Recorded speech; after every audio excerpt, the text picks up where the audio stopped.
Good evening, good afternoon, and even good morning, depending on where you are. Welcome to this latest version of our latest episode of this show. And just a standard introduction. Hopefully, you can hear my voice because the signal's a bit flaky. We are a group of psychics and spiritual mediums coming together to help everyone awaken and align with their higher selves and soul's purpose while uplifting humanity. So, on that note, I'd like to introduce both members of the panel. There's Jenny. Cue the drum roll. Khan and Rita. Ding. And perfect timing as ever, Christy arrives just when we need her. Uh, we, we are expecting another member of our team, and so whilst we wait for Rachel to come on board, I'd like to just ask the members of the panel, how's their week been? And so again, in order, Jenny, how's your week been since we last met? My week has been amazing. I have been working on my YouTube channel and also met a new guardian angel of mine Monday afternoon, which was really cool. And just on the path of peace and serenity for sure for me. That's fabulous. Thank you very much. Okay, and next over to Khan. How's your week been? Yeah, going good. There's definitely a lot of energy that's been coming down, and we have a lot of fun stuff happening here in Canada. So we've been glued to not the legacy news, but more so the real news that has been more direct in the live streams. So maybe watching a little bit too much of that. So we found that we needed to take a break from listening to everything that was happening there and get my energy and vibrations back up. So it took a little bit, but yeah, feeling really good now, and yeah, excited moving forward. Super excited. Fabulous. And Rita, in the spirit of inclusion and welcoming, how's your week been this week? My week's been great, actually. Thank you. Yeah, we're the same. We're kind of been focusing on what's going on here in Canada, and looking forward to actually what's going to come from this and the change that's going to come from this. So yeah, so taking it day by day. Fabulous. And next we've got Christy, who's going to unmute her microphone, perfectly timed as usual, and tell us about her week. Tell us about her week with accompanying flute or recording music in the background. I've had a good week. It's been my granddaughter's in the background making all kinds of noise, so I keep having to mute. I apologize. She's like feeding the dogs and all kinds of random stuff right now. So, but so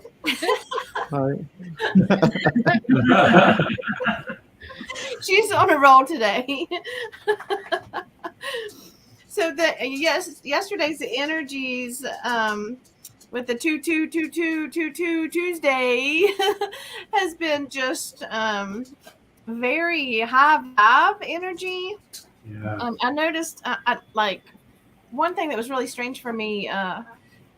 No one ever calls me. I never get any phone calls. And all day yesterday, people were calling me like back to back on top of each other, different things. And I was just like, what is going on? And then it dawned on me, it's that energy. And so I was like,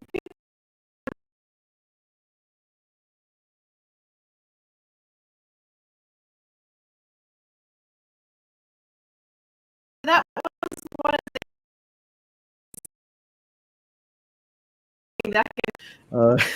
we obviously have the same time zone, but it's fine. And I'm taking sponsorship, as you can see, from local companies, but not for this show. Anyway, okay. So there's been enough small talk now, so I'm going to take the liberty of asking our guest speaker, Rita Mustafa, to introduce herself and take the floor. Over to you, Rita. Hey, well, thanks for having me back. So I'm a holistic nutritionist and acupuncturist. Oh, Rachel's here. Hey, Rachel. Perfect timing. So I'm a holistic nutritionist. What am I? Acupuncturist. What aren't you? What That's a am better I? question. What aren't you doing? yeah, I've authored several cookbooks. I'm a dowser. Anyways, I do many different things. And yeah, so today I thought I'd come on and talk a little bit about immune system and go from there. Okay, should I just go into it? Get into it? Yeah. Yeah. Go for Okay. it. So we're not going to talk specifically about anything in particular, but I just want to talk in general about the immune system and just see where the conversation takes us. So when you think about the immune system is basically this network of organs and cells and proteins that basically protect us from pathogens, if you will. That's sort of a very generalized version of the immune system. And it's constantly working. It's always working for us. And it's constantly adapting, right? So whatever's going around, it's going to adapt to that. Basically, I just want you to know that it's always working. And so there's different things that we can do in our lives to make sure that, our immune system is sort of at its best or at its highest. And different things we can do, that kind of I think most people know, but we don't always do them, right? It's like, are we getting enough sleep? Are we exercising or moving? Are we eating properly? Are we drinking water? Or are we kind of maybe slacking off and drinking too much coffee or drinking, too many sodas or eating too many processed foods or foods that have very low vibrational energy? So, so I thought, let's start today and ask maybe like, what do you have in your toolbox for your immune system? So what do you kind of keep handy? What do you like to do to boost your immune systems? Is it food? Is it exercise? Is it supplements? I got you. You got Rita's my toolbox. My toolbox, yeah. Yeah. So we definitely have a lot of homeopathic supplements, teas, lots of different herbs, antioxidants, vitamins, minerals. We have all of that. We also got to say, we don't have the stuff that reduces our immune system. So our cupboards are clean with, we're both very much snackers and we like our sweets, or I like sweets, not so much Rita, but she likes her dark chocolate. So, but we have the healthier alternatives to that at least that, for me, I can't deny those cravings. If I don't have snacks and food in the house, that's when I'll go a little bit sideways, right? But at least now there's so much variety now that, the healthier stuff is inside the home. But a lot more fruits and cut up, like even just having fruits cut up is a big thing. Just having availability and having it out outside of just opening up a bag of chips of some sort, right? Yeah, I think what you bring into the house is a big thing. So if you're going to bring things that have low vibration or low nutritional value, when we're too busy to make something, or we just want, we're bored, we kind of go into the cupboards or the fridge and we just sort of grab stuff, right? It's just human nature. We all do it. But if you have the right stuff in the house, then it's much harder to go wrong, if you will. Right. So that's a big part of it. So I do spoil him. He does get a lot of homemade treats and stuff, because I know otherwise he'll just go out and buy his own stuff, which I don't want him to do. So I'd much rather give him the good stuff, and I'm very happy to be a kept man. Yeah. I find that in my house too, that I need to keep the bad stuff out and the good stuff available. And like you said, Con, definitely keeping some fruit cut up and even salad base made in the refrigerator. And then I add the stuff to it on a daily basis that I know can go bad in between. But it's having the good stuff available for me definitely makes the difference. Yeah. And I think you said that before, Jenny, that you have not only your base salad, but then you have like shredded carrots or but other things that are just ready that you can just grab a pile and pop it on top, grab a pile, pop it on top. So you make a super quick salad in no time, which is a great idea. Yeah, and color. I find colors Yeah. in my salads is really important. That's why I like to have all the different stuff ready to go in it, because having the extra colors in there definitely, I don't know, maybe it's a chakra thing. That's just like popped in. But it does make a difference for me. That's really cool. Yeah. How about the rest of you guys? I'm the same in our household too, and it's mostly my husband that. I mean, I'm not that bad of an eater, like naturally, but he's always been very much about vegetables. Vegetables. You got to put veggies in that sandwich. You can't just eat that. It's gonna be bad for your digestion. So he's always, on top of me. But we always have like a stock full of veggies, and there's always something that we can like make, on the spot if we're hungry. That because we like to snack at night too after the kids go to bed and we're watching a movie or something like that.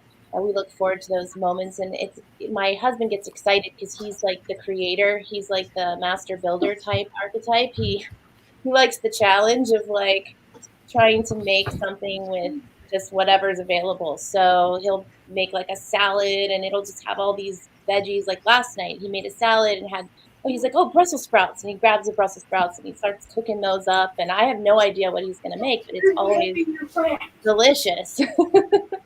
And so, but I have my recipes that I make too. But yeah, so that's helpful.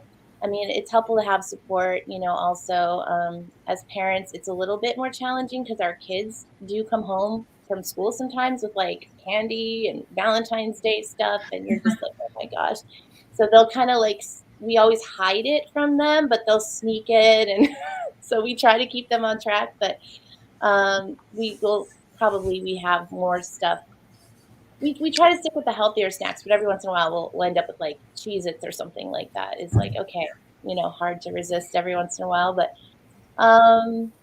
yeah, just in general, we try to eat as healthy as possible. For me, my challenge is like the busyness of my schedule and just all the things that I'm like handling at any one moment. It's hard for me to think ahead when it comes to like planning like meals and stuff, or even supplements. I have a hard time sticking to a routine with that because it's just every morning is kind of different, like in my house, like what's going on at any given moment and where my attention is needed. So it's usually not on myself as much, but it's interesting that the timing of this show and topic is because I was getting downloads last night, and I don't know if this is because of the 222 energy and like moving closer into like the new Earth timeline or aligning with your higher self, but my guides were coming in strong in my dreams, and then just in the morning when I woke up with like messages of like, okay, it's time now, you got to focus on your health like more and just tune more to that vibration. So I'm really excited to learn more, and I'm like taking notes, okay, what do I need to do here? So yeah. It's got to be a challenge having 3 kids too. 'Cause, I mean, you really, like you said, your day really it can be anything. It gets chaotic with the emotional aspect of it all, like who's upset in this moment, who doesn't want you to leave the house and is crying, and they're like, I gotta go. That was what happened this morning. So you're trying to console them but like sneak out the door, so yeah, that can be a challenge. So do you find that it's hard for you to keep your nutrition up at times, especially in the busy mornings? Yeah, I mean, I don't eat a lot in the mornings technically anyway, so I think that helps me, and that's probably the one thing that I do right in a sense is I don't eat a lot during the day. I do kind of follow a natural intermittent fasting schedule. There's days where I'm so busy with like back-to-back appointments and stuff that I'm not even like, I don't have time for lunch. But if I do grab lunch, we have a really nice like gourmet style grocery store here that has like really good produce, and I usually just get the salad bar. I just stick with the salad because it's light, it's easy, and it's like a cafeteria over there it's so close to us that it's just easy to go over there and just grab things. And my husband too, like when he wants lunch, he'll just go to the store and he'll grab like an avocado and a piece of bread and lemon, and he'll just that's his lunch, or some olives. We're, Mediterranean, so we do a lot of like olives. We also make a lot of like hummus and snack plates with like veggies that are just like, raw, and we snack on that. We call it like Jesus food. The pita bread and the hummus and Yeah, well, that's very Mediterranean. Yeah, that's how Yeah. I grew up as well. Mediterranean diet. It's really good. It's very fresh, and he makes a great hummus. So, yeah, I mean that helps to like have that cultural, like that healthy, that's what he was raised on. So yeah. Yep. What Rachel, about you didn't guys? mention the fish. Fish? Yeah. Yeah. Sorry, Jesus food. Sorry, I was a bit of a pun there. I shouldn't have said that. But... Oh, I don't know. I like salmon. Or, did you say fish or? Yeah, it's okay. I'll tell you about that one later. It's okay. Oh, okay. Yeah. All right. I missed it. Bad joke. You're not all winners, but hey, you got to try. All right.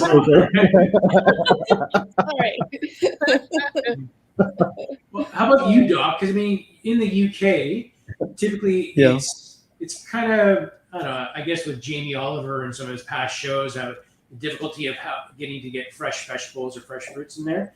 How about for you? What's your diet and day like? I guess Jamie Oliver is obviously one of many chefs, and I think it's fair to say he's not necessarily doesn't cover the whole scenario of what people eat. But I've been unsuccessfully dodging cakes, chocolates, biscuits, occasional cans of soda for most of my life, and so despite my wife being vegetarian, it's been a constant sort of focus of mine for quite a long time, partly because of the way I was brought up, but also because of the working in hospitals. It's just, you just graze when you can. I'm not trying to pass blame, that's just what happened. But lately, I've been, apart from going raw, I've been, when I go to shops, I tend to see where my eye is, to what vegetables my eyes are attracted to. And then when I go to the said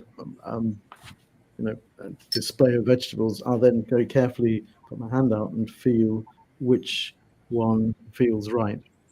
So it's very, very different from the way I used to. So should I say, in the past I was criticized for buying the wrong things when everyone went shopping by she who must be obeyed, and sadly things are just the same as it is. I still buy other stuff I'm not supposed to buy, but it's different. It's usually with leaves attached these days. So yeah, so life has changed dramatically. So. I like what you said, Doc, about going where your eyes are drawn to the fruits and stuff. Because I've just been picking up on how my guides work that way too. If I ask a question in my head, my body will, it might be my guides or just my body responding. I think it's a little of both sometimes, but my mind or my body will shift in a certain direction, and or my eyes will go somewhere, and it'll be have something to do with the question I asked before I even realized, that's what it was. Mm-hmm. So I think that is a good strategy. I think I might try that or play around with that. I'm still struggling with bars of chocolate near the checkout, but I usually get a nudge saying, "No, don't touch it, don't touch it." Turn this way, other direction. That's right. Yeah. But it's a very different way of choosing your food. And so far, touch wood, it's been fine, and luckily I've not had too much feedback, shall we say, when I get home. What did you buy that for? So that wasn't on the list, sort of thing. But no, it's been getting there slowly. Awesome. Nice. How about you, Christy? What's in your toolbox? I think for me is echinacea. I keep this stuff all the time. And vitamin C and zinc, those are my go-tos for everything. I don't take them every day, though. I take them when I'm feeling under the weather, because I feel like my immune system is great to begin with. And if I feel like it's I'm coming down with something, I get a little scratchy throat or anything like that, I just that's when I boost it. I use that to boost my immune. So I always have that. That's my go-to. Yeah, we kind of do the same thing. Like, if you get a cold coming on, mm-hmm. you just kind of grab this stuff that you have around you. and you give yourself a boost. And usually, like, as long as you catch it at the first instance of feeling something, even if I'm like upstairs or in bed and say, oh, I got a little bit fickle, just come downstairs, just do it. Just do it, because if you don't let it go, then you're gonna wake up stuffy or have that little cold. But as long as you just kind of get that little bit of a boost in, with echinacea or whatever else you might use, it works every time. I mean, I can't remember the last time I was really sick. Well, the last time I was really sick was with COVID in 2 years ago. Yeah, that was the last time when it first kind of hit the round. That's when I got it, and that kicked my butt, right? But since then, I haven't been sick at all. Yeah, another thing I practice, and I guess my guides are reminding me that I do this as a prevention, is it's more about, like, for me, how I talk to myself and what I say. So I learned this from reading a book that was written by the Pleiadians. So it was like somebody channeled this book, and I learned this like a long time ago, and I just started saying this. Is like, I do not allow any viruses, pathogens, or illnesses of any kind to enter into my energy fields or my energy body. So I just say that periodically, when I feel I need to. If I feel like I've maybe been around someone that might have symptoms, or if any sort of fear kind of comes in. And then I'll also, like, sometimes ask my guides if I'm going, like, out in public, and to like, put that energy bubble around. Usually it's Archangel Zadkiel that I'll ask to just do that. So transmute any viruses, pathogens, anything coming in my direction, that transmutes it. And I let it go, and I just don't worry about it. And we've been exposed to many people that I've been close to have had COVID, but so far I have not, and nobody in my family. And I don't, like, put too much, I don't have fear around, like, even if I get, like, my kids were sick just yesterday, and I just don't have any fear around it. It's like, I don't even think of that, like, as an option. It sometimes I just, even when I hear someone has it, I'm like, oh, okay, like, it doesn't enter into my consciousness. So I feel like that is my greatest protection. I also say, add to that, like, if it's in alignment with, so when I say I don't allow that, unless it's in alignment with the divine will of God, or my higher self, or my higher purpose, then that kind of opens the doorway to, like, if something happened, then I would know there's a lesson in this for me, and I'll probably get stronger because of that lesson. But I think that's just really important to share too, like, how much power we have over how we talk to ourselves and how our bodies respond to that. I also say things like, if I ever get, like, a thought of, like, I'm thinking, like, something like's bothering me in my body, and I start to, like, go down the, oh, what if that's a serious thing type of track, I'll say, all my cells are happy, healthy, and aligned with the highest frequency of love and light. So I just kind of, and I'll try to say positive things to kind of counteract that also. I usually keep myself pretty high vibe. I don't necessarily resonate with saying a lot of those words. It just doesn't resonate with me. So but I just know that I hold myself in high vibe, that those type of pathogens cannot enter into my system anyways, because it's just too, like, low vibrational. So I'm always protected. I kind of feel that way. But you do get in the low parts, because I do have that video when we went away for our anniversary, and we went to that animal sanctuary, and we started just getting that. So I created a video on that where I made myself sick, because I was starting getting a little bit panicky, and is it sanitary, or is this this, is it that? And I put myself, as soon as I caught that, changed my state, it changed quite a bit. But it was like a day. It wasn't like a few minutes. It was like a day of something's not right, something's wrong. It was a day of panic before I actually find something, and like snap out of it. Snack. Oh yeah.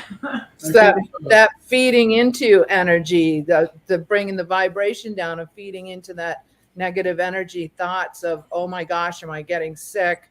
And I totally resonate with you, Rachel, on keeping those positive thoughts in my head. My immune system is strong and vibrant, and I'm protected, and I believe in that so much, because I don't get sick. It's very, very rare that I do. you know, and if I did, it's because I got run down and then I fell into the negative spiral, I think, for me. Yeah, Rachel, and I'm glad you brought that up too, because a lot of people don't realize the power of their words and their voice, and how much you can project onto yourself with your words. So, and I'm so glad you brought that up. Yeah. Marjorie has a question here. It says, what do you do when your body goes through shedding of old emotions and old forms of being through being sick? That's an interesting, especially the last part, the old forms of being sick. So I've never really associated the release with that specific interpretation. Like, oh, maybe my body is just going through an old way of being sick. So I don't know. I just feel into that. It's very true, though. I mean, it's a great point that she brings up, because that is what we've always we've kind of changed our way. And I look at Doc as well, because he's practiced medicine for how long, the traditional allopathic medicine, and now he's changed spiritually as well. But I'd love to kind of get your ideas, your thoughts on this, Doc. Well, it's very clear that emotions, for example, the most common, I wouldn't say the commonest, I don't think it's an emotion, but things like, for example, depression, have a huge impact on your sense of being as well as your own immunity. It's not surprising that people get sick when they get depressed. And the same thing can happen the other way. If you get ill, you can also then get depressed. So there's almost like a two-way relationship. And what struck me about Marjorie's comment was emotions and old forms through being sick. And it could be that the sickness or the dis-ease has come from a previous time and you're just trying to release it. Or conversely, that the emotions that you're releasing then introduce this dis-ease. So I guess it could work both ways. I mean, the only thing I would say in general is, obviously, as I'm sure everybody would say, is just be gentle on yourself, support yourself through this time, and then let it pass. But it's obviously the one rider is, if you don't want to be so blind that you're missing something really major, that you do need to go and get checked. So the traditional health warning, don't always think there's a spiritual dimension behind it. There might be something actually going on that needs sorting, and that would be a real shame if you missed that. I'm not saying that you are, Marjorie, obviously, but it's just that one little rider which I've noticed in the sort of groups that we work in. The default mode is this a spiritual thing? Which is fine. I tend to flip it the other way and try to exclude all the clinical stuff first, and then think, okay, if it's none of those, then maybe it's something else. So it just depends on your perspective. You just have to use your common sense, I guess, Marjorie. Still, if it's a really important thing, that you just need to go and get checked, and don't always assume it's one or the other. It's a good question. Yeah, great question. Great question. Yeah, Jim was saying he's trying to mention that lemon water, Tulsi tea, immune boosters for me, grapefruit juice if I feel something coming on. So Tulsi tea, I've never heard of Tulsi tea. So I think it's the equivalent of a bay leaf, but it's based on a tree in India which is very widely respected and revered, and the leaf is said to have very significant properties, including immune system boosting. I personally have used turmeric quite a bit, and it's something which has been always around in South Asian families, about using turmeric in drinks and so on, and in food. But the really surprising thing for me was one day I was in a farmer's market, and this 90-year-old ex-judge comes up to me and says, something, I've had sinusitis for the whole of my life. For the last 2 years, I've been having a spoon of turmeric a day, and I've not had one jot of a problem. And so it's one thing to have it in your cultural background, but when you hear people who swear blind by something, it could be anything, grapefruit juice, lemon, or whatever, and they say this was the one thing that made a difference, I guess there's something to be said to just being aware of that and then just taking it on board. And thank you, Jim, for mentioning Tulsi, because it's something which is very commonly used in many cultures, particularly in Southeast Asia. And this kind of goes back to the emotional side, that now we've associated either lemon water or Tulsi tea or whatever it is that we say, when I feel something sick coming on, this is what I do.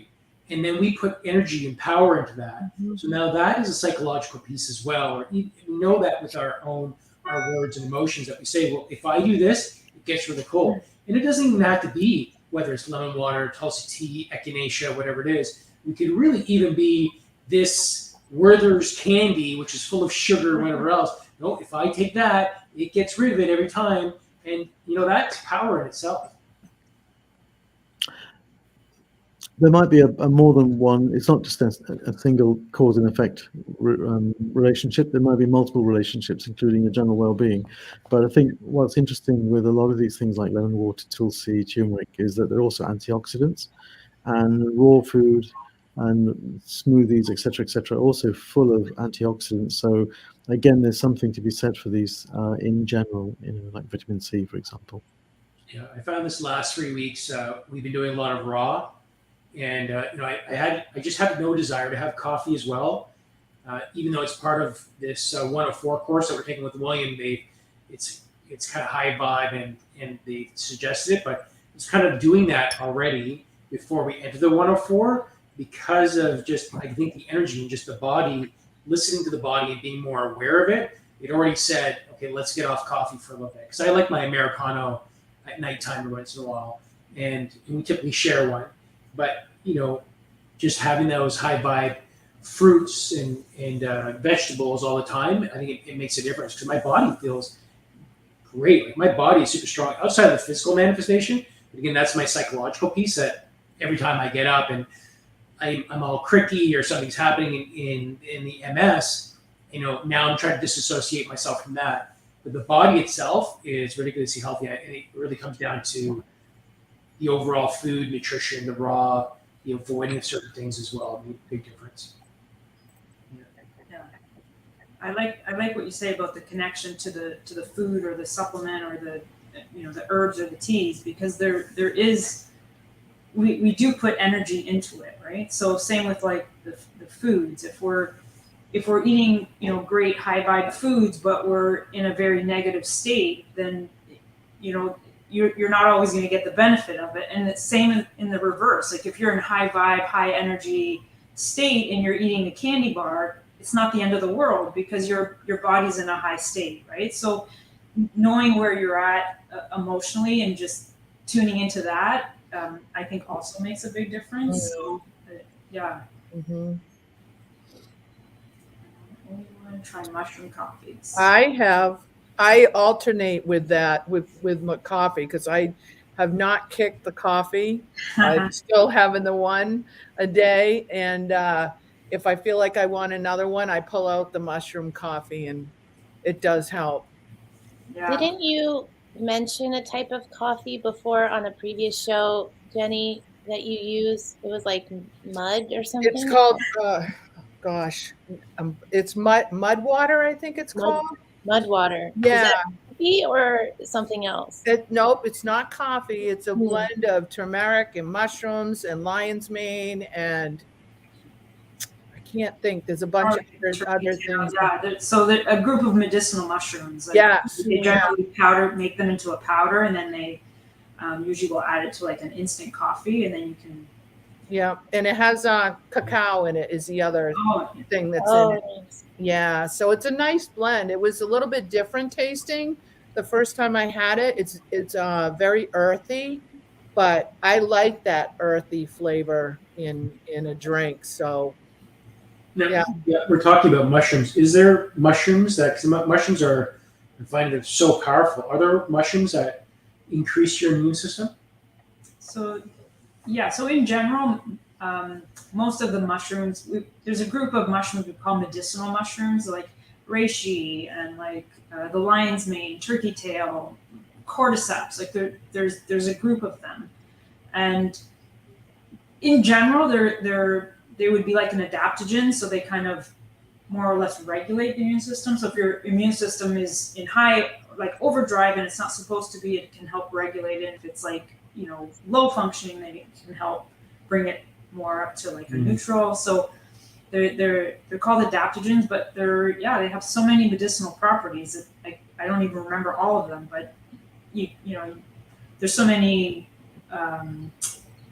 anyways, antioxidants, they're adaptogens that help regulate the immune system. And yes, in some like in Chinese medicine, like reishi is like the most common mushroom used, and that's used for immune system and used for so many different things, not just immune system. But so yeah, if you look at the individual mushrooms themselves, they do kind of say they're more specific to this or that. But if you just wanted to, boost your immune system and you only had turkey tail, you just take turkey tail, it'll still benefit.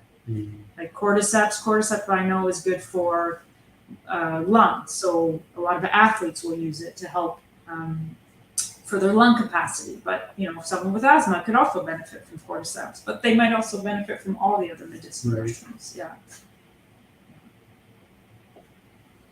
I got a message from Kathy that says she just got a second diagnosis of cancer in the past year, and she's asking for any suggestions. So this is not in replacement of medical advice. This is I'm just putting out ideas, things that you can research. So some of the things we've already talked about. So what is the emotional connection to the diagnosis, right? So if you know, or if you've heard of Louise Hay, she's got some great books where she connects different emotions to different organs. So I'm trying to think of a easy connection, like maybe someone who gets asthma all the time, maybe there's a grief connection. So maybe there's something that you haven't dealt with grief-wise, and it's showing up as a lung issue. And in her book, at the back of her book, she has all different parts of the body, different organs, different ailments, and the emotional connection. So that's one of the things you can look at. What's the emotional connection to perhaps what's going on, your diagnosis? Other things you can do is just flood your body with high vibe, high energy foods, right? Maybe it's microgreens, maybe it's juicing, maybe it's lemon water. Get rid of the sugars, get rid of the things that aren't benefiting your body, that aren't, giving your body the nutrition it needs to heal. What else would I do? Sorry, there's a fly here.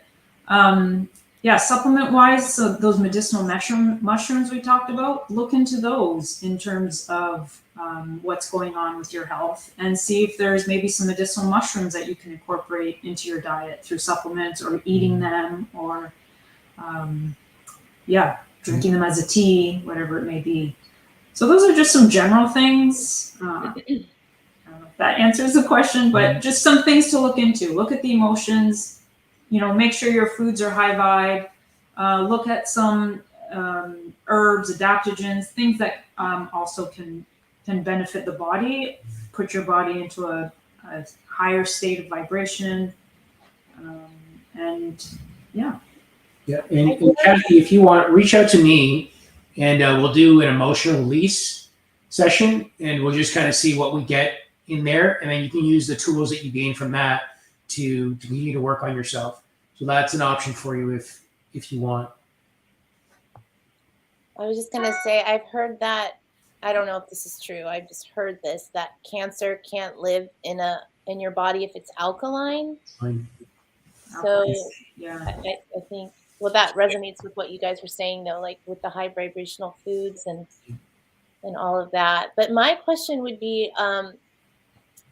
because I've thought about this before, because I know someone in my family who's had cancer recently, and then they had to go through, it wasn't a serious thing when they went through like a surgery, and then they had to do like radiation or something, but not for very long. It wasn't a drawn out thing. But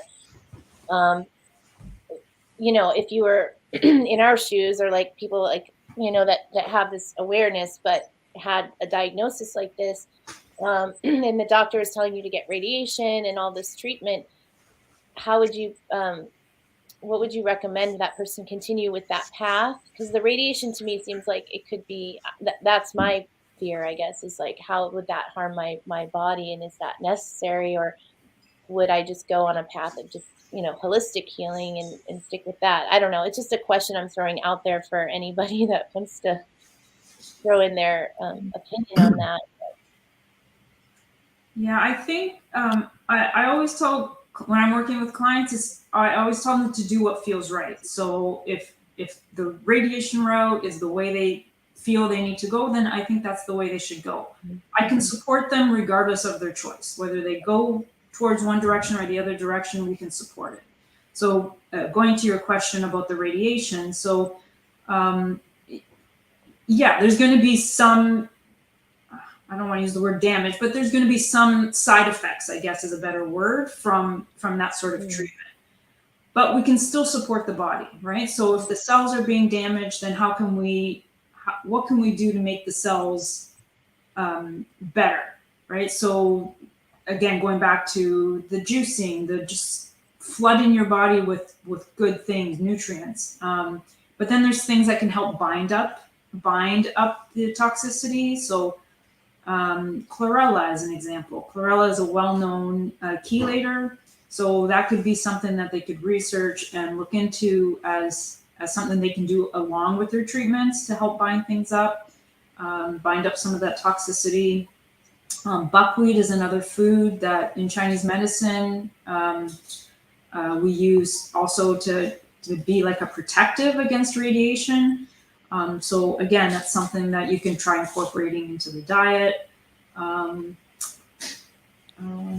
else can I think of? Those are the main ones. Like chlorella comes to mind for sure. Juicing, keep your body as alkaline as possible. High energy, high vibe, raw foods. Yeah, I don't know if anybody else has any add-ons to that. I think Doc was going to answer too. Yeah.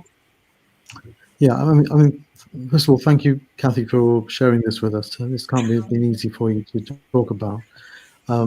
I think it's very important, as was mentioned earlier on, is that your clinical management is the clinical management between you and your physicians, and it would be wrong for anybody to say anything about that, which we haven't done, I know. I would perhaps reflect back and think, well, it's not just supporting yourself and your body, it's supporting the treatment and the effect of the treatment on your body as well. And if you can think of it in terms of breaking it down to mind, body and soul, and just think it through about what works for you in terms of all of these areas. Anecdotally, and I can only say this, I've only seen one person do this, a very close friend of ours commenced on the alkaline diet, and she pretty obviously had a terminal cancer. But despite the extent of the disease, everybody noticed how, this will sound terrible, but how well she looked on the alkaline diet. Now I can only reflect back to what people said. For example, your hair looks wonderful, your skin is amazing, you're glowing. It's that sort of response that she would get when people came to visit her, when I've seen other people in similar condition looking really ill. So it's certainly worth exploring, and part of it could be the raw foods and so on, but you need to use your intuition to figure out what's best for you, okay? I'm sure amongst us and amongst the community here, there's going to be loads of support for you, and then obviously please reach out to whoever you feel intuitively is the right person to do so, because I'm sure you're going to get a very, very supportive response from any of us here, okay?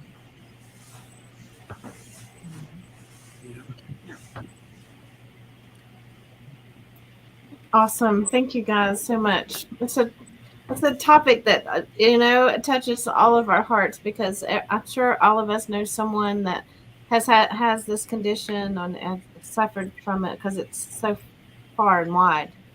But thank you all for your input on that. And Marlene has a question that says, which is better for you, smoothies or juicing? Okay, so to me, it depends on what the goal is. So if I were trying to flood the body with nutrients, I would go juicing.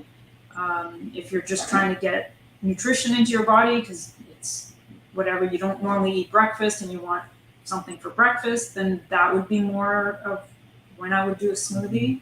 So it just depends on your goal. Like, yeah, for us, it's about getting the nutrients in, you know, in like large quantities, and so the juicing does that for us.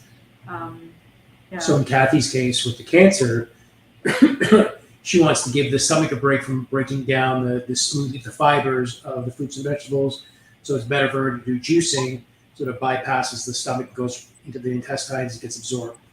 So yeah, so I'd probably say it doesn't have to be like an all-day juice fast. I mean, I would definitely incorporate juicing, and if there's little appetite and a smoothie is all you can get in terms of food, like maybe, or you know, yeah, maybe you just don't have an appetite, then the smoothies would be sort of your meals, because you can put protein powders in there, you can put other things, you just kind of keep your energy up, get nutrients into you.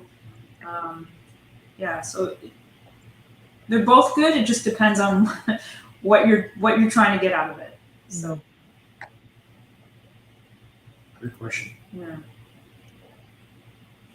One Jima was just saying Dr. Joe Dispenza has excellent books on how to heal the body, becoming supernatural, and you are the placebo.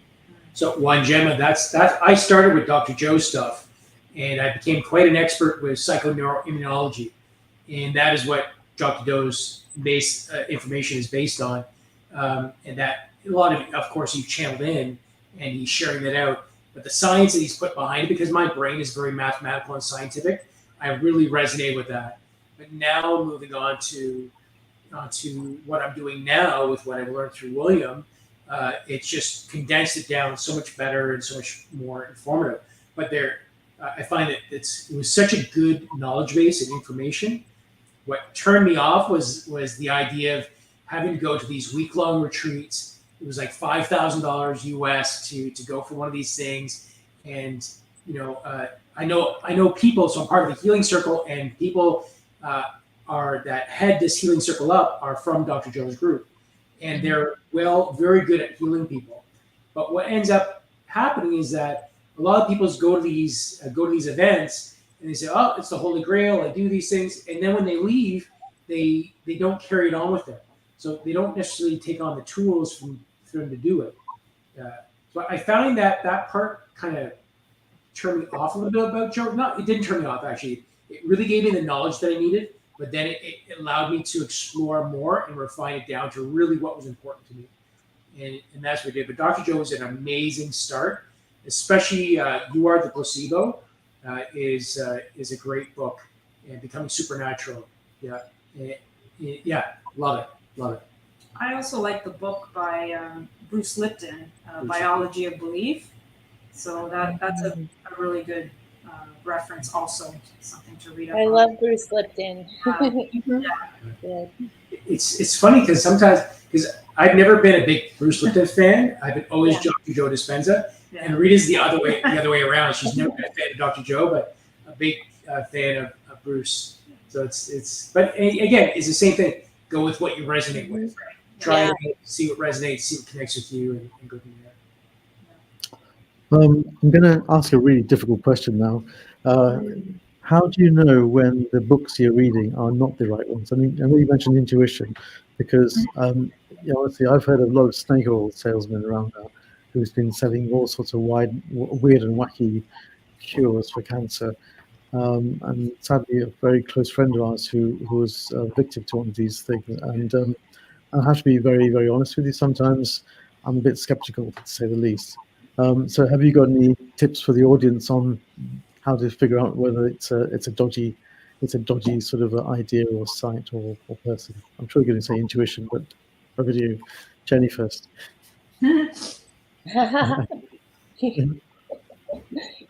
Yeah, I don't know. I would go definitely my intuition. I used to have bookcase full of self-help books, and I no longer have them. It's basically what's resonating with me, and I start into it, and then if it's not resonating, I move on to something else.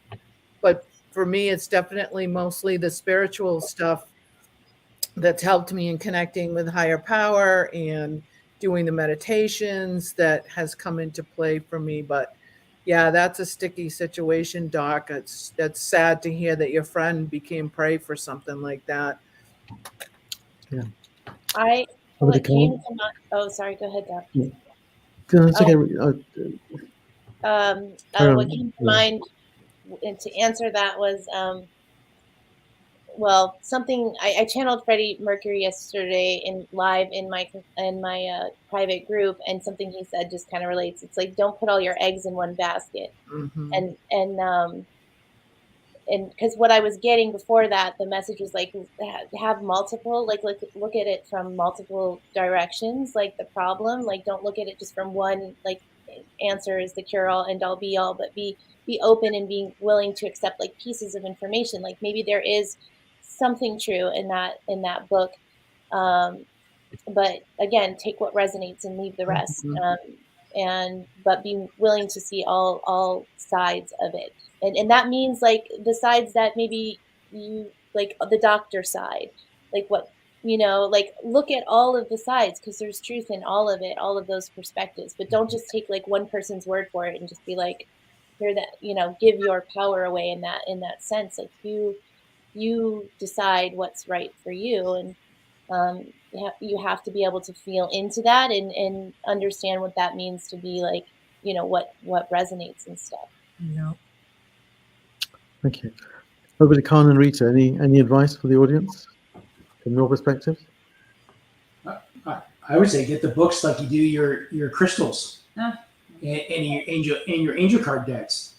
Mm-hmm. While you're out there and you're touching the books and you're holding it to yourself or doing energy testing, and feel how it resonates with you, see what you're drawn to, and just see, is this. So I would probably do energy testing with it, and just getting a feel for it. Even when you buy it online, I remember when I bought my first deck, I just kind of put my hand up against the screen and just sat with each image and just connected with it and see which one it felt. And eventually I resonated with Kyle Gray's deck, one of his new decks at the time, and that is like still my favorite deck. I love it. Yeah, so that would be my suggestion. How about you, huh? Yeah, I agree with going with what resonates. Like, but also I think it's going to resonate with you at different times, right? Mm-hmm. So like you might have, all these authors' books, but like one day one will make more sense to you than another. So I think I also think like there's truth in there's a little bit of truth in all of it. So just kind of take what resonates with you, and if it doesn't resonate with you today, it doesn't mean it might not resonate with you tomorrow. So it's like following the science. And I have my friend of mine that I do energy work, or he gives me energy work, and he will actually use his pendulum and say how much truth is to this book, and he would give it like a number, right? Like there's 80% truth to this book or 90%. So that's how he picks his book. He just uses his pendulum and asks the question. So that's awesome. Yeah. That is awesome. Yeah. Very cool. Yeah. He did that here. I was showing him a book. It was a very strange book about this man using energy, and it had something to do with acupuncture, and it was way above my head. Like I just couldn't understand it. And he did that. He's like, oh, but this is like a really good book. It's like, I'm sure it is. It doesn't resonate because I just didn't understand it at the time, right? It was just too much information but the truth was there. It's just, I wasn't ready to hear it or see it or understand it. Sure. Thank you. Yeah. Christy, over to you. Any advice from your perspective, from your experiences?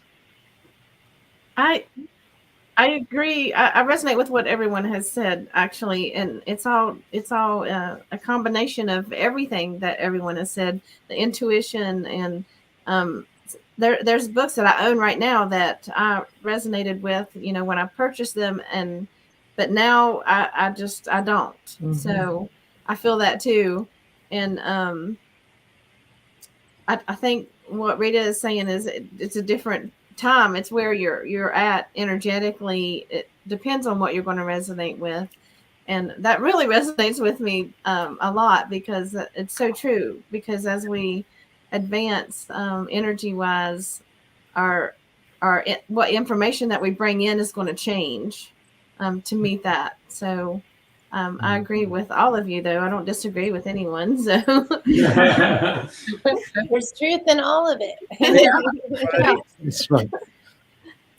That's lovely. Thank you all. Multiple Thank you all. perspectives are like, that's something I've learned from Metatron too. It's just you have to like see the truth in everything. Right. We all have a true and valid perspective to our own experience, and so yeah, it's good to share it. Yeah. That's good. Thank you. We have a question up from Sun. She says, what would you suggest for a fizzy drink replacement? Is sparkling water okay? I miss my old fizzy energy drink. So fizzy drink, like a soda, I guess. Is that? I'm thinking she's thinking maybe carbonated. Yeah. Yeah. So I would go with like mineral water or something that is naturally more like a sparkling mineral water. Kombucha tea is a good. Oh yeah, that's a good one. A good alternative because you can get them flavored and you can get them, hopefully the ones with lower amounts of sugar. But kombucha tea is a really good option if you have access to that. Or How about like it. the flavored mineral waters? The flavored mineral water. So it depends how they're sweetened or how they're flavoring it. If it's just like a lime extract or something or a lemon, I'm fine with that. But you can also add just your own lemon or lime for flavoring. But if it's something more like an artificial flavoring or even coloring or anything like that, I definitely would not. So what's the warning? Like when you see those bottles and it says flavored or sweetened, what's the warning ones that you gotta? Probably if it says like artificial flavoring or definitely artificial coloring or something, I probably would avoid those. But yeah, I don't know. Any other thoughts? Those are the first two that come to mind for me is the sparkling mineral waters and kombucha. There's also artificial sweeteners as well that you see on these bottles as well. But yeah, I find I equally used to like drinking soda, as you might say it over there, and I found that carbonated spring water is the closest thing. San Pellegrino springs to mind, but there are other alternatives available, as they might say. But the main thing is whatever tastes good for you, I guess, and fills you up. So. What about these machines? I know a couple of people that I know that have them that make their own carbonated water with. What do you think about that, Rita? Yeah, the soda streams or whatever they're called. Yeah, I think that's soda streams. I actually don't know very much about them. I don't know if you're just like. I think you just CO2. You have the CO2 cartridge, and all it does is just inject CO2 into it. But I think there's also the flavoring part, which probably the flavoring part I would need to look into, but the CO2 part. Because they have syrups and they have the CO2 cartridge that makes it fuzzy. Fizzy. So you have the flavoring for sure, because you see like flavors like the mainstream type of sugary brands. And anytime I see like Pepsi or whatever else, my warning bell goes up. Oh yeah. But I wonder if you can actually sweeten it naturally, or give it some flavor or sweeten it naturally.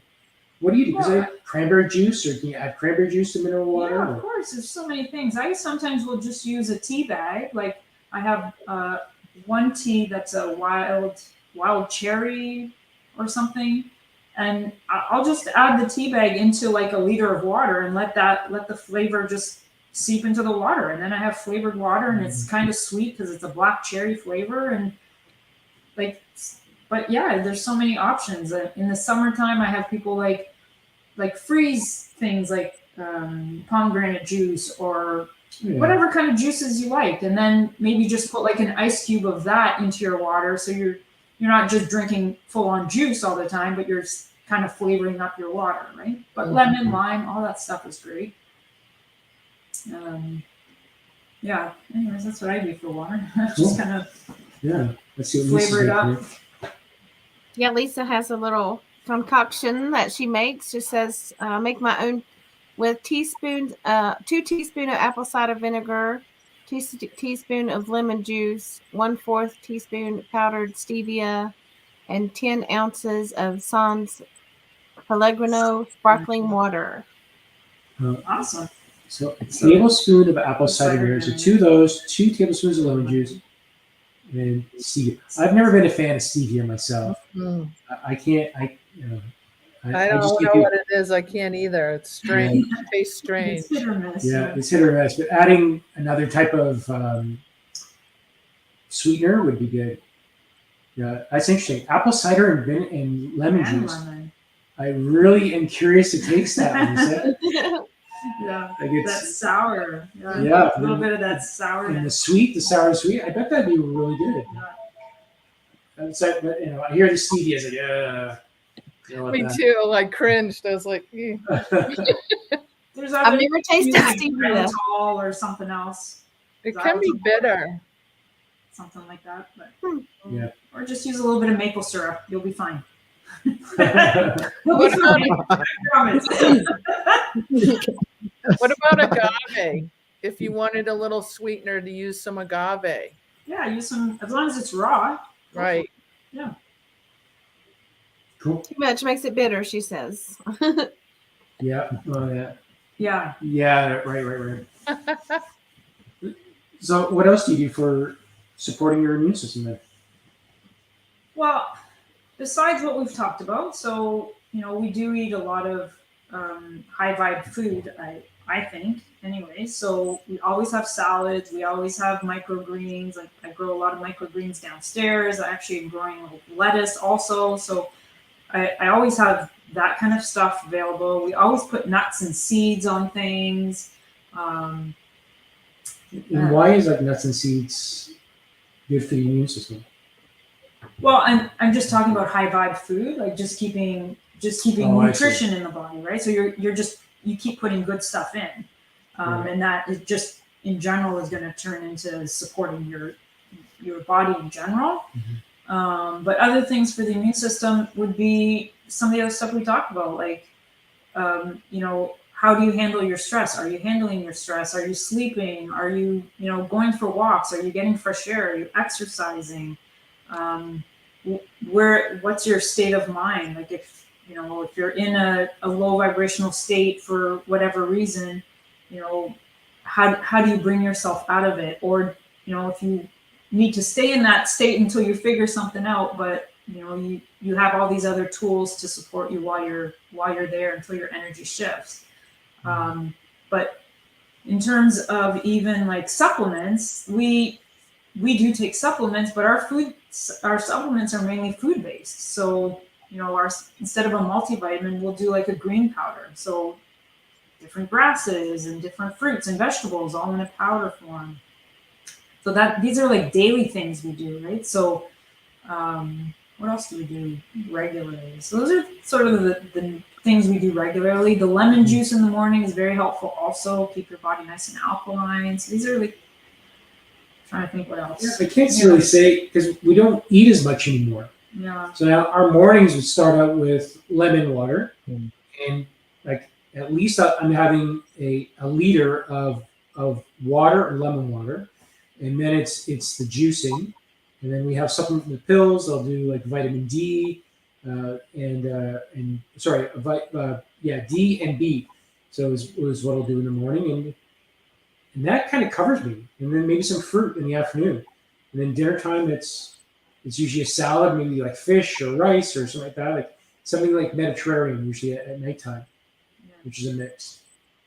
Yeah, and that seems to be good. And also in terms of like vitamin C, same thing. Instead of getting like ascorbic acid, which would be considered more synthetic, then we use things like camelberries or there's acerola berries. So just trying to use food more like as sort of our nutrition or our supplements. It seems processed.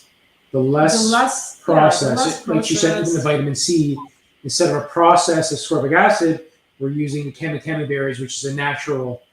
It's still processed, but it's coming from a natural process compared to a chemical process.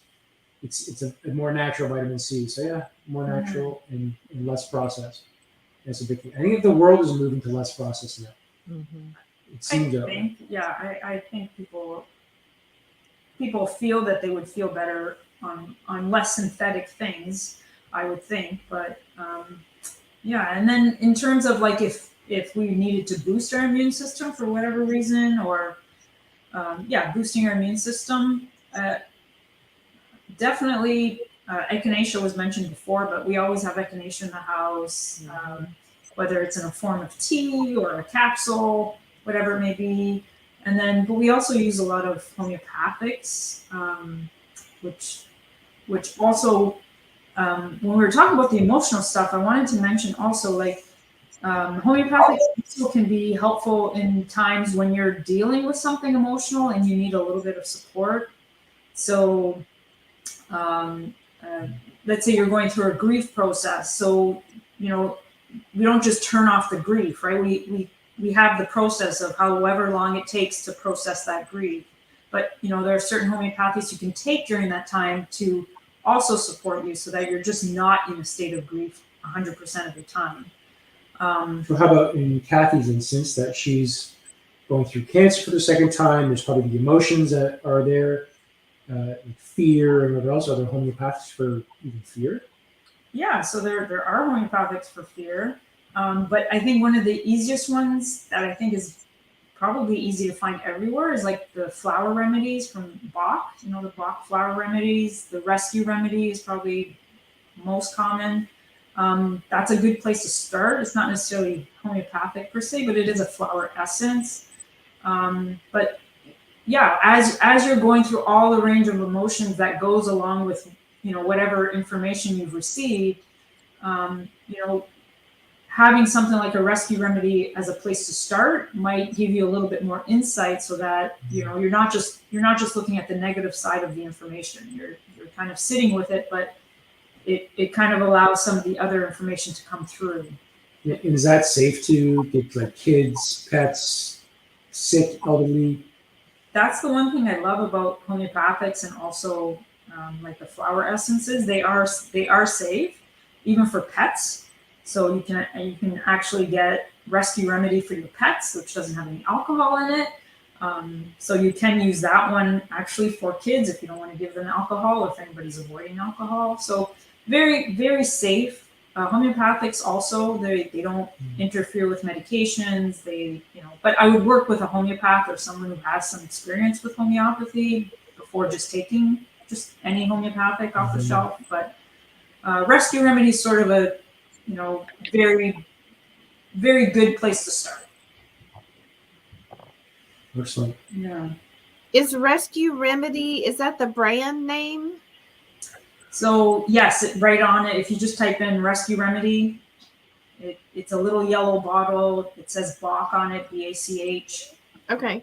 So the company is like Bach Remedies. Bach Remedies, I believe, is the name of the company. And then they have additional flower essences, but Rescue Remedy is just a good starting point. And then you can look up the other remedies based on what you're going through. I remember when we had our dogs, one of our dogs got for whatever reason, there was a certain noise that would just send him, like, he would get so scared. And we were in the car when this was happening, and he was just trying to get out the window because the other dog was doing this noise, like bringing up with like a fur ball type noise. And my other dog, all of a sudden at 10 years old, was just freaking out, just couldn't get out, just wanted to get out of the window in a moving car. And I was like, what is happening? And so in that Bach flower remedies line, there's one remedy that's specific for known fears and unknown fears. So I can't remember which one I gave him, whether it was the known or unknown fears, but it didn't take long for doing those, like just putting the drops in his mouth, that he would hear the noise, he would be on alert, but it was no longer like, terror and panic. So yeah. So the Bach flower remedy line, you can look up based on what you're going through emotionally, or just start with a rescue remedy, which is a very great place to start. Awesome. Thank you for sharing that. I hadn't heard of it before. Mm-hmm. So are there homeopathics that actually boost the immune system? So yeah, so there you can use homeopathics to help with the immune system. Trying to think of the names off the top of my head. So there's a line. What's it called? So oscillococcinum is a very, very long name, but this is a specific homeopathic that's used for colds and flu. I can't even spell it right now. I'd have to go grab the grab the remedy. But if you oscillococcinum. Oscillococcinum. So even if you did a search for homeopathics, cold and flu, you're going to get something that ends with coccinum. So oscillococcinum, mucococcinum, something to that effect. And that's again, a very popular homeopathic. You can get it at any drugstore, actually. It's even that popular here in Canada. We just go to the drugstore and get it. It's not anything like, has to be ordered specific or something, but that, yeah, you can use that to boost your immune system. If you have a cold or flu, you can take the specific homeopathic. Some people take it preventative, like in the winter time, just maybe once a month they'll take it's little sugar pellets, so they'll just take a vial of the pellets. Or if someone in your family is sort of sick and you just want to boost your immune system, protect your immune system, it's sort of, you can also use it then. How about something like copper, gold, silver? I've seen that one. Yeah, I think we're getting too complicated for people, but yeah, that's also is it under homeopathy? It would be considered more of like it is under that umbrella, but it's using what's the word? Yes, we're going to ignore that question. It's too complicated to talk about in this session. Too complicated. Sorry. Moving away from monatomic atoms, shall we talk about water? Because keeping hydrated is very, very important. Not only is it good for keeping your membranes all in good condition and in tip-top condition to fight any viruses or allergies that come your way, but also flushing your waterworks and all the rest of it. Anything, Rita, for the skin? Because we're often taught that the first line of defense from most things is the skin, and maintaining skin health is really very important in preventing a lot of infections.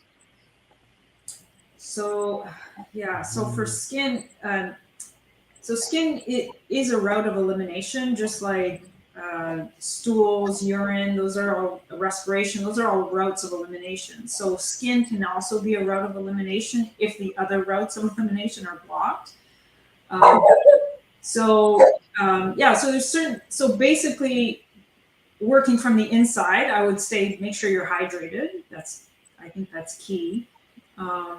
Topically, I would say the less chemical or toxic type stuff, don't put that stuff on your skin if you don't have to.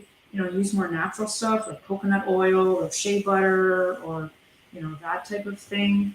If there's something actively happening on the skin, so let's say someone has eczema or something like that, kind of the same recommendations. Like, you don't want to cover that stuff up with toxic stuff, but try like a virgin coconut oil, which has caprylic acid and other beneficial kind of nutrients in there to help the skin, but also go back inside. So are we doing proper or enough omega-3s or healthy fats? Are we drinking enough water? Are we getting the right nutrients in? Get rid of the wrong nutrients, get rid of the sugars, get rid of, for skin, dairy. Always get rid of dairy if you have skin issues. That's a very big one. What else can I think of for skin? Those are the things that come to mind off the top of my head. Thank you. Yeah. And I've also heard hydrogen peroxide can be put into the ear anytime you have a cold that comes on the first time. Oh, so yeah, that's one of the things that you can try. So first sign of like a tickle or anything going on, ear, nose, throat, just putting a few drops of hydrogen peroxide in your ear and letting it sizzle. Is there a particular type of hydrogen peroxide? Food grade would be Food ideal, but not everybody has food grade hydrogen peroxide in their home. Even just the regular, store bought hydrogen peroxide will work. That's a good way to kind of stop any rhinoviruses or anything to kind of do with the respiratory system, to kind of stop it, because that's how viruses get in, right? Mucous membranes are how most viruses get into the body. So yeah, that's one kind of trick that's we've used and many other people have used and seems to work. I also like the salt inhalers. Salt inhaler I find is also a really great tool to help stop any colds or flus or anything that has to do with the respiratory system, sinus issues. It's basically just a little ceramic unit that has salt in it, Himalayan salts usually, and you're just inhaling. You're just sort of inhaling through the salt, and that is supposed to be antibacterial, antiviral, I guess, too. That helped me with COVID. Yeah. And I had that with my lungs, because it just clears the lungs up so well, having the salt inhaler. It was key. Yeah. Key to the body recovering Yeah. itself. Anything respiratory. So even people that are prone to like the sinus issues, like chronic sinus issues, stuffy nose. I guess it would help with ear too, but definitely lung stuff. So salt inhalers are really good. And here in Toronto, we have a lot of salt caves, we call them. So different spas will create a room that's basically just walls of salt, and you basically go into these salt caves, and it's meant for you to inhale the salt that's in the room. And a lot of people with asthma or other respiratory type issues go into these caves and kind of spend an hour or so every so often, and they seem to have really great benefit of it. That's detoxing as well, isn't it? Isn't that the idea of like getting good nutrition in, but also detoxing at the same time? With salt, or just in general? In- In general, yeah. Anytime you detox the body, it depends how you're doing it. If you detox it at the rate that your body can handle, then you definitely will feel better. If you're detoxing and the body can't handle the rate at which you're detoxing, whether it's supplements or saunas or whatever it may be, fasting. If you're doing it too quickly, then the body reacts as if it's, it's going to react as if you're sick, because you're just trying to do things too fast. The body can't handle it. So how you detox, I'm of the mind of you detox at the rate that your body can handle. Some people just call it a healing crisis and say, just detox, and you might feel bad, but you'll feel better later. I am not of that mind. So do what works for you, but do what resonates with you. But Take it easy. Take it easy. It's not necessary. I have a skin question from Kay. My daughter has eczema on the face over her eyes from her having asthma. There's side effects from medication. She's 9, and I know she's self-aware of the dots on her face. Her peers have asked her. I know it bothers, and no relief from atopic solutions. Yeah, so in Chinese medicine, the skin and the lung are connected. So it's not unusual to have asthma or eczema, and sometimes one's more prominent than the other, or sometimes kids will grow up with asthma first, the asthma goes away, and then all of a sudden they've got eczema, or vice versa. So topically, yes, we could do the coconut oil, calendula oils. There's lots of healing stuff you can do, but the solution basically comes from the inside. Like, we have to go inside. And I've worked with people that have had eczema before, and I remember specifically working with this one woman who was literally covered in eczema. Her whole face was red and scaly, and her hands, like including her palms, and she was a kindergarten teacher, so of course all the kids would constantly say, like, what's going on? What is that? Like, right? So, and I worked with her. It took about a year, but a big part of what I had to do with her is get rid of the foods that were contributing to the problem, correct any gut imbalance that she was having, and go from there. But food wise, I would say, generally speaking, if there's any kind of skin or respiratory issue, off dairy. So I'm talking milk, cheese, butter, ice cream, anything that comes from an animal. If it's a milk from an animal, just out. Just take it out. There might also be like some gluten sensitivity, but dairy is like at the very top of the list when it comes to skin and respiratory issues. So try that for a good 3 months. Get rid of all dairy products. You probably should work with someone in terms of correcting the imbalance that's inside the body also. A majority of our immune system is in our gut, and skin issues. Daughter's vegan. Okay, so if dairy is not the issue, then what are the other, underlying sensitivities? Or, work with someone that can help with the gut issues going on. So if you're not on a probiotic, I would definitely be on a probiotic. Omega-3s. So if you're vegan, then look for sources of omega-3s through food or through algae, things like that. And topically, using coconut oil to keep the skin kind of soft. Anything else I can think of? I have a question about the skin disorders. I have a autoimmune skin disorder that they say is hereditary, it's incurable. I haven't put any real effort into trying to heal it myself, but it flares up once in a while.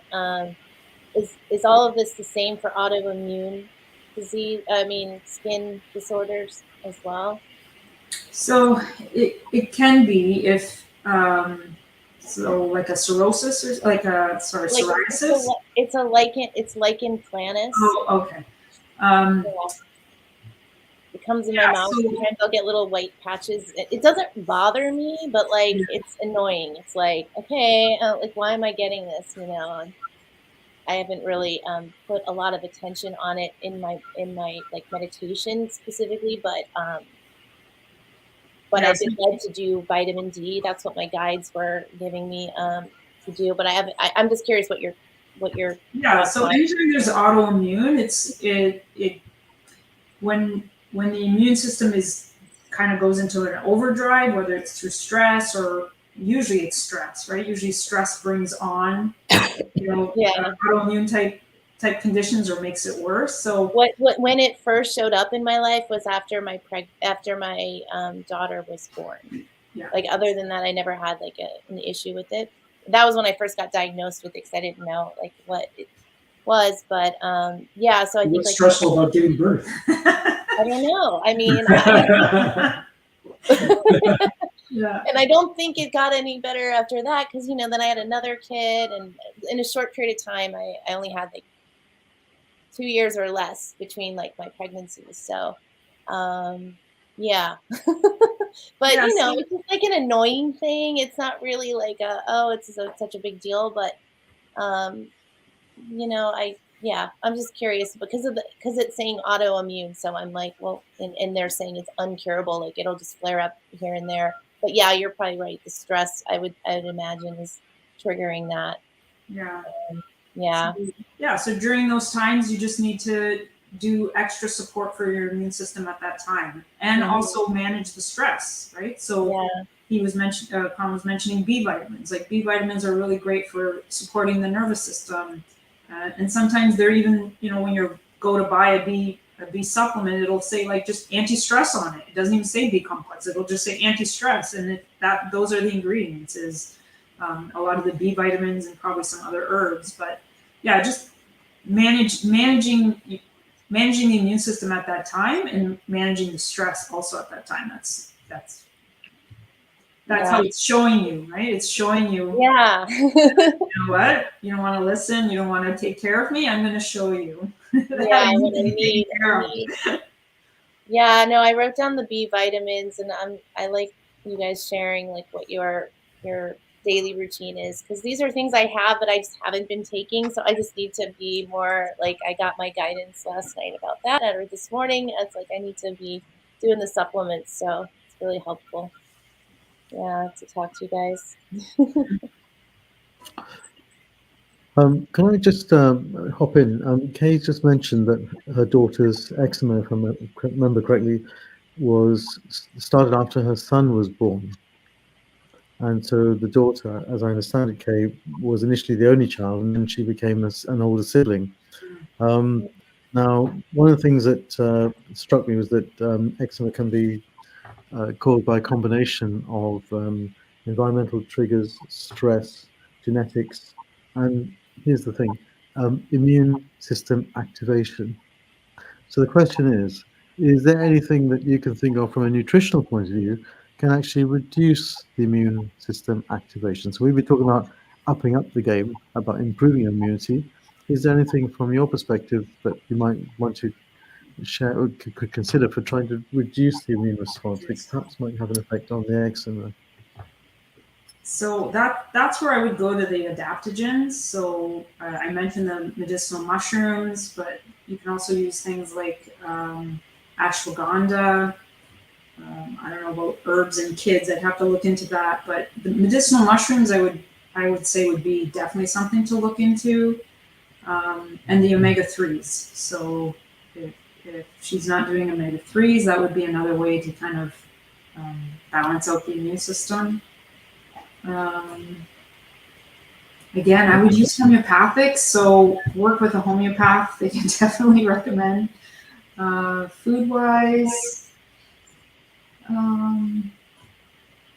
yeah, I don't know what the diet is like. Get rid of the sugars if there's any sugars. Do more natural type sugars. Okay.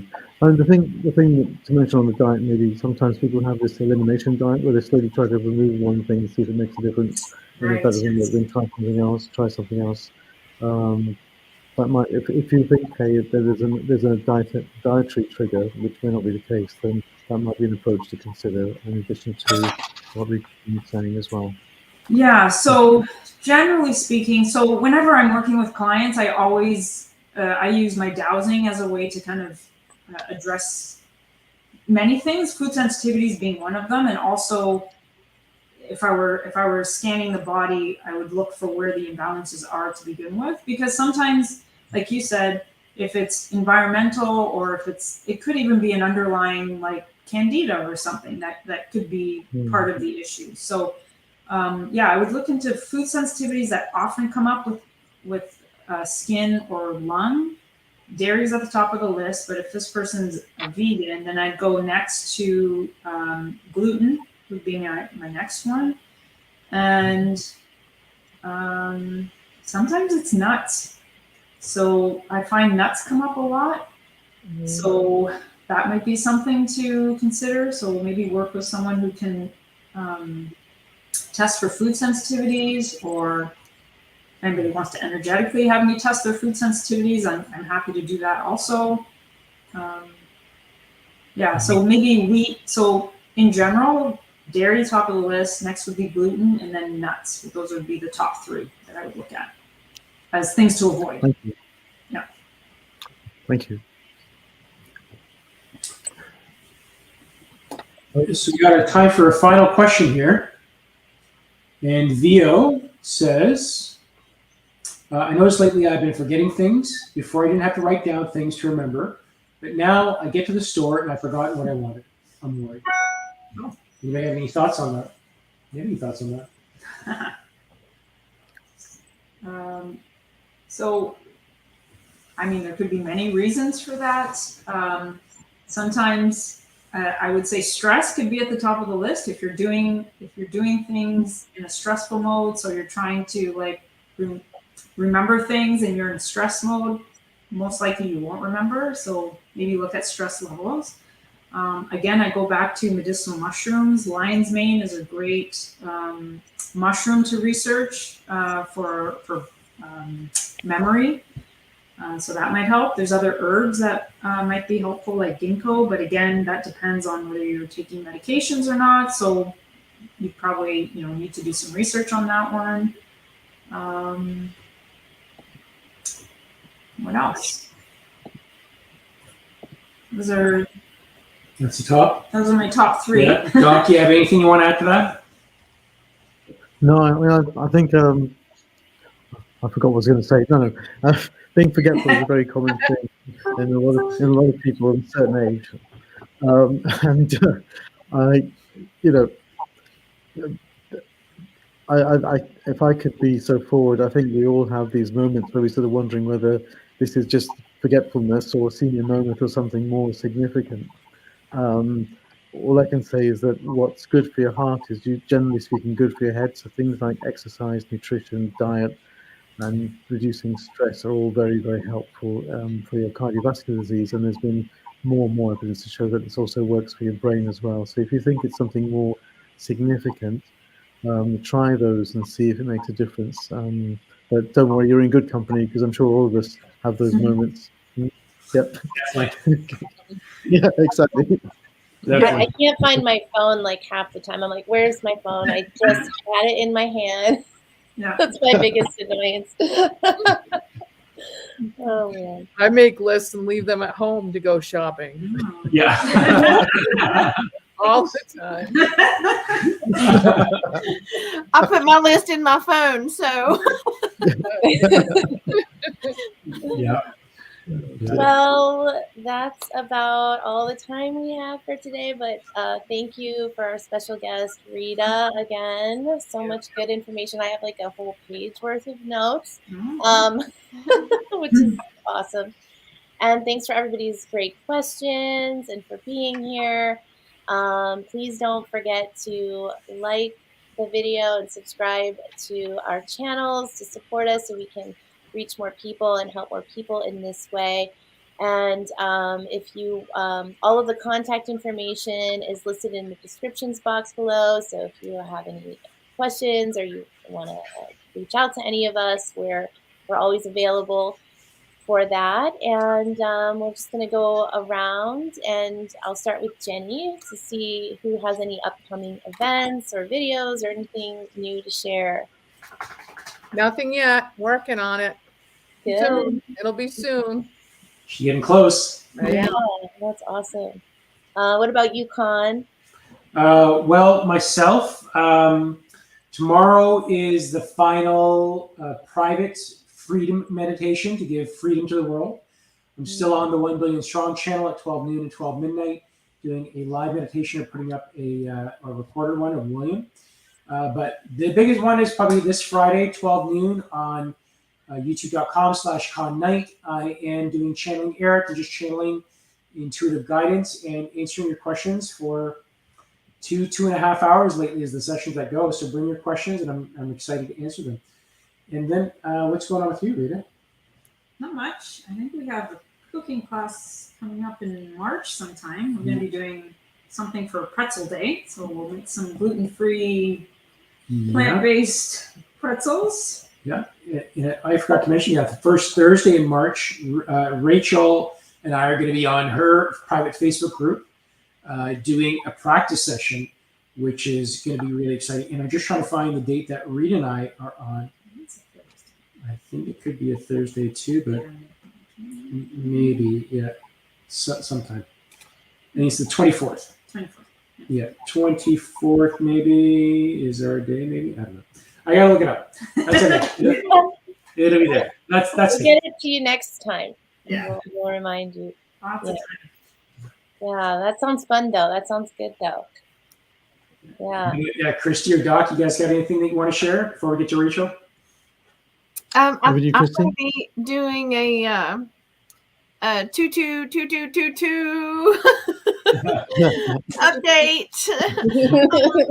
Talk about a little bit of the energies coming in and what's happened since 2222 and like the difference between now and then and what we have to look forward to. So I'm going to be doing that probably this evening sometime. So that's exciting. That sounds good. How about you, Doc? Nothing specific, but I hope to fine tune my video and then eventually upload it somewhere on the YouTube. So that'll be the plan anyway. In the works. Yeah. So as go ahead. Sorry. Oh, we're good. Okay. Sorry. No, I was just going to say, as Khan mentioned, there's the private practice we'll be doing starting on next Thursday. So I will be posting a link to that event, like probably in the next couple of days on my private group. And then for me, no other live events. I do have a plan in the works to start one live practice session a month with the Galactic. So where we bring in different galactic races and beings and practice channeling them. But that's just going to be like once a month, sometime starting in March, probably on a Friday. And then just my YouTube channel. I've been doing a lot of videos on there. So yeah, that's it for me, really. So, awesome. And how, Rita? So here's Rita's website, oasishealth.ca. So if anyone is looking to connect with Rita, have some distance work, any pendulum testing, she works distantly with people through all of her stuff. So if anyone wants to reach her, her information is in the description, in the YouTube description, or you can just go to oasishealth.ca and book some time with Rita. Yeah. Yeah, beautiful. Nice. All right, guys. Well, thanks again for being here. We love you. Yes. We'll see you next week. What's the show next week? I just realized I didn't say that. What is that our special guest? Con, you know more than I do. No, I think next week is Jenny and Christy is on. Oh, yes. Yeah. Our chakras. We're going to be doing information on chakras and learning about the locations and what they affect, and I'm looking forward how to tune your chakras or get them aligned, right? Is the main topic, I think, too. Yeah. And a meditation. Yeah. Love it. We'll need that, right? Yes, absolutely. Keep everything in line. Everything works well. Two energies are here. All right, guys. Well, that's it for today. We will see you next week. Thank you, everybody. Bye. Love you guys. Bye. Bye now.